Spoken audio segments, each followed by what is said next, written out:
So the last step of the safety plan is making the environment safe. Okay. And by that I mean restricting access to lethal means. That's important because the time between when you start to think about hurting yourself or killing yourself and acting on those thoughts, and if it's a short period of time, that's probably puts you at a higher risk. If the period of time is longer, the less likely you're going to act on those impulses. Your suicide risk curve will come back down. Okay. Okay? That makes sense. So you talked about the pain medication that you took earlier. Do you still have any pain medication? I have other pain meds. You have other pain meds. Do you need it?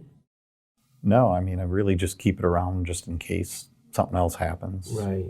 So if we think about having the pain medication which you might use to harm yourself versus pain medication which you might use if you have pain, what do you think we should do? Probably not having the pain meds around. I agree, probably not having the pain meds around. So to do that, my suggestion would be to empty the pill bottles into a baggie.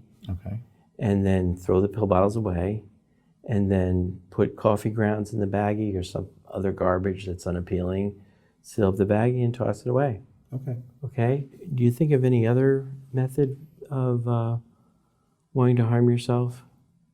Nothing really comes to mind now. What about firearms? Do you have access to firearms? No, that's never been my thing. No firearms. No. Okay, so we have two more things I want to talk about. The first is where are you going to keep the safety plan? Now we've filled it out. Probably better keep it in my wallet.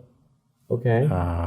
Because otherwise I'm not going to know where it is at any given point. Mm-hmm. So probably just as well to be with me. Mm-hmm. It's kind of a big piece of paper to put in your wallet. Maybe we can write it on a smaller card for you. Yeah, that'd be great. All right, sounds good. The last thing I want to talk about is just going over the safety plan again. Remember, it starts with the warning signs, and the warning signs were?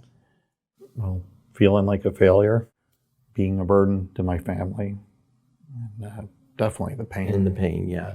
So that's important for you to remember so you know to get your safety plan if you experience that again. Okay. And so then you just start following the steps, things you can do by yourself. You put down home improvement projects, and then if that isn't helpful, you're going to contact your brother. Yep. And so on. So now that we filled this out, we've gone over it, what do you think about this plan? Do you think it's helpful?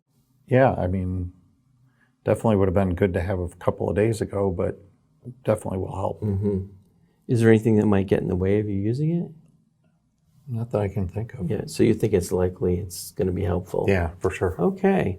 Well, let's write another copy on the cards for you. Yeah. And then I'll send you on your merry way. That sounds great. Okay. Thank you so much, Dr. You're welcome. I really appreciate it. The key to a successful safety plan to prevent suicide is the collaboration between the patient and the clinician in identifying successful and progressively supportive strategies to help prevent a repeat suicide attempt. Keep in mind that each individual's plan may vary. For example, an adolescent will need to determine which adult has a most calming and positive influence on him or her.